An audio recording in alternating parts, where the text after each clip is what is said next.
Hi everybody, it's Craig Campbell from Nerdburger Games, and I'm sharing some of my favorite little tips for GMing games. These are things that are by no means revolutionary. I didn't invent them myself. They are things that I've gleaned over years and years of GMing, things I've picked up from other people that other people have told me about, things I've read online, things that I've witnessed with other people GMing, or just had discussions with gamers at conventions or with game groups.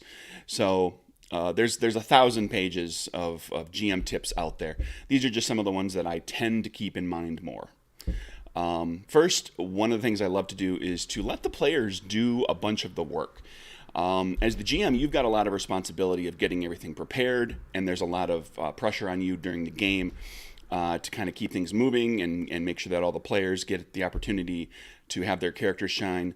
So, the players want agency. They want their characters to do things. They want their characters to do cool things. They want to help you build the world. They will do some of that work for you. So, if a player asks if there's a chandelier in the room, what they're really probably telling you is that their character wants to swing from a chandelier, or to cut the rope and drop it on somebody, or to climb up there to get a better vantage point or something. They're probably wanting to do something with that chandelier. So what it comes down to is, when a player asks a question, if there's no good reason for you to say no, generally I will say yes. Because the player wants to probably do something with that. Every so often, I'll say no to this or that. Sometimes the player will ask a question that I can't give them something because it might make an upcoming encounter too easy, or give them a clue that'll allow them to bypass something. I want to continue to challenge them. But most of the time, I'll just give them the yes on things like that. Occasionally, give them a no, just to keep things interesting and to get them to look at other ideas, and to not just assume that they're going to get a yes if something's a little kind of a little thing. If they ask if there's a car coming down the street, they probably want to do something. Or they want to stop that car, or they want to run alongside of it to use it for cover as it's moving.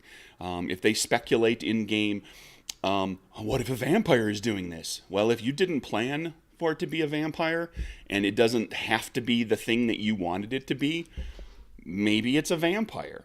You can swing that, you can flip that in mid-game, if it works. If you can integrate it into your storyline, because the player is going to remember that moment. The group is going to remember it, where so and so thought it was a vampire, and it turned out to be a vampire. We were totally right. Yeah, yay us. They like those moments. They like to figure stuff out, and sometimes you'll present a story element and some plot points and things and clues, and they'll figure things out for what you actually planned. But sometimes they'll speculate with something that's completely different from what you planned, but that is cooler because you didn't think of it and they did. So maybe run with that. It works out. If the players become enamored with a particular NPC that you expected to kind of just be a one and done, like, oh, here's a shopkeeper, but you gave them an interesting voice, or they had something funny to say.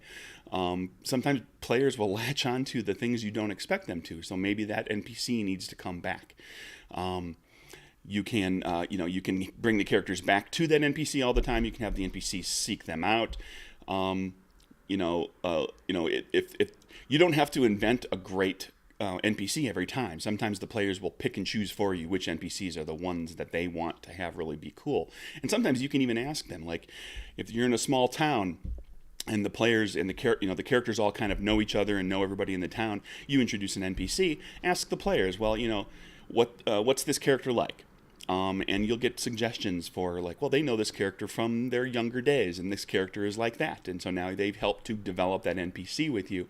They've invested themselves a little bit more into it. And so they'll be more appreciative when you bring that character back, and when you introduce interesting story elements and flesh them out further. And then eventually you have them betray the group, or kill somebody, or get killed, or fall in love with one of the characters, or whatever, because they're now more heavily invested in that NPC that they had a little bit of a hand in bringing into the game. Other things, like that NPC, take notes of the little things and bring those things back. You don't have to do it a lot, but there's a consistency that people like to see in the world. So, if you introduce an NPC or some sort of strange occurrence that the players don't necessarily pay attention to, you can always bring it back a little bit later, and that will kind of make the players think, oh, maybe I should pay a little more close attention, or maybe I should take some notes occasionally, or maybe we should just talk about things outside of the game a little bit, and it gets more player involvement. If you mention a storm brewing off in the west, and it just comes across like you're just mentioning that there's bad weather coming, what happens if that storm is actually some evil wizard casting a spell, or if it's the harbinger of some undead thing that's going to rise up. 6 episodes, 6 sessions down the road, you can bring those little details back. Give people, places, and things some little noteworthy details and just bring them back. An NPC with a limp or that uses a particular catchphrase, those will become memorable, and they'll help to make the world consistent and enjoyable and predictable, because the players are going to want to be able to do some cool stuff, and there's going to be a lot of unpredictable stuff thrown at them, but to see some amount of predictability helps to make the world more real for them and for their characters. If they come across a vehicle that has a big dent in it, and then they see that vehicle again later and it has that dent, and then they see that vehicle again later, even further later, and it has that dent and another dent, it gives that vehicle a personality. And so, well, why is the vehicle getting dented? Why is it getting in accidents? What's happening to it? Who owns that vehicle? That can build a consistency of the world. Of course, don't punish them if they miss something, and then you bring it back later as a nice little tie-in. I wouldn't recommend giving some little minute clue that tells them how to defeat the big bad guy at the end of your gigantic story arc, and that they had to remember that thing and notice it in the first place and make a note of it. That's a little unfair, but so don't punish them, but you can certainly do some interesting things with bringing those little details back. Mention another instance of the thing, like as often as possible, but not like, if you do it too much, the players are going to start thinking, oh, this is incredibly important. But it might be, it doesn't have to be a person. It could be a thing. Like you could see a character that has a fancy cane, an NPC with a kind of an interesting cane that they use.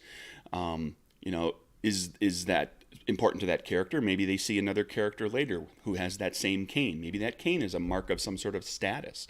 It's a symbol of prestige or membership in a club or something like that. It could be a sword cane that a group of mercenaries or assassins all have in common that they learn about later. And so whenever that cane pops up, it means, something's about to go down because there's a mercenary here or an assassin. Or maybe it's just that the cane keeps getting passed around between NPCs because it's valuable or it's somehow important. It could be going back and forth between wizards or clerics who need it for rituals. Lots of things that you can do with that.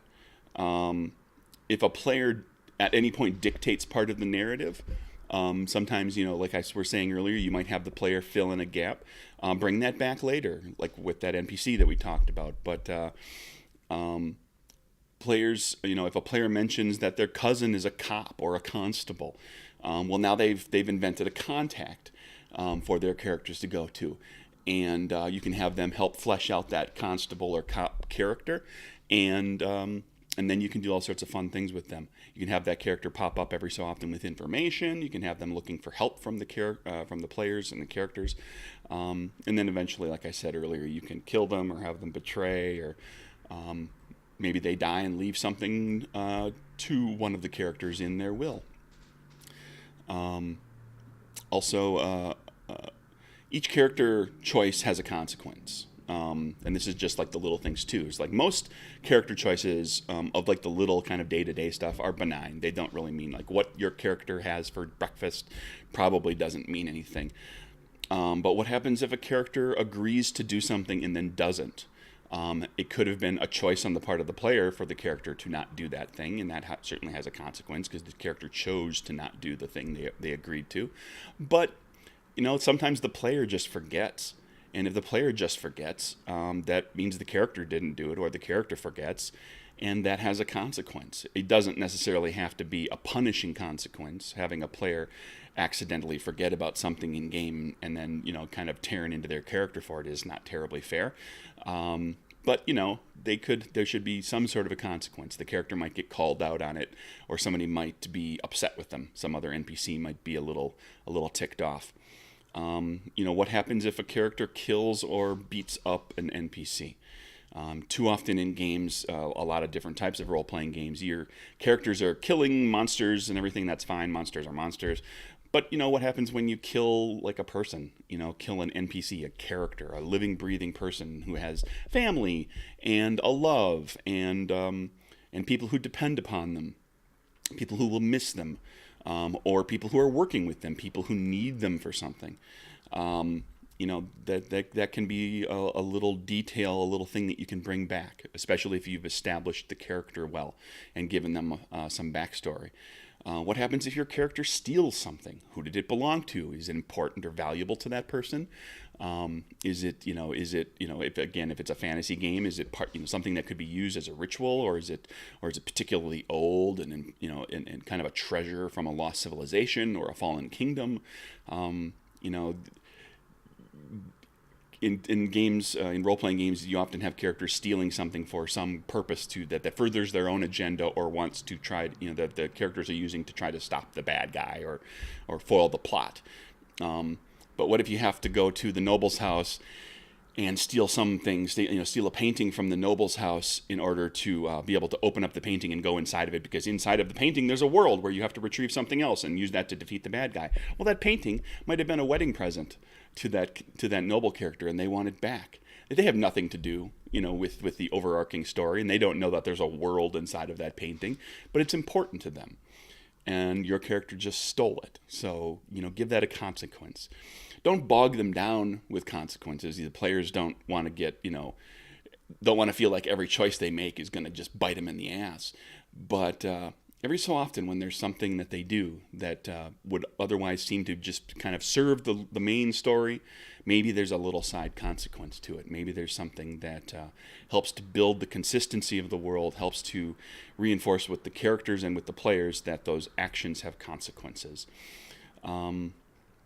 Let's see what else. NPCs. So we were kind of talking about a little bit about what happens if you kill a character or so forth. But NPCs have lives. They have marriages, and they have loves and kids, and people die, and there are breakups, and they change their jobs, and they move into a new town or a home, or from one part of a city to another. They get in trouble. They do something for the community and get recognized. They do all sorts of things. So you can give your NPCs little bits and pieces like that, little moments of real life where it's not, I'm not just a shopkeep who sells you magic items. I also have a child that I'm trying to raise to be a good person, but they're starting to get in trouble, and they're stealing stuff because my shop isn't doing quite as well as it used to. And so my child feels that they need to steal to help supplement my income. And I have to tell them that's a bad thing, and how do I deal with it? So the shopkeeper that the characters have gotten to know is preoccupied and is kind of worried. Can the characters help them? Do the characters care? NPCs have lives.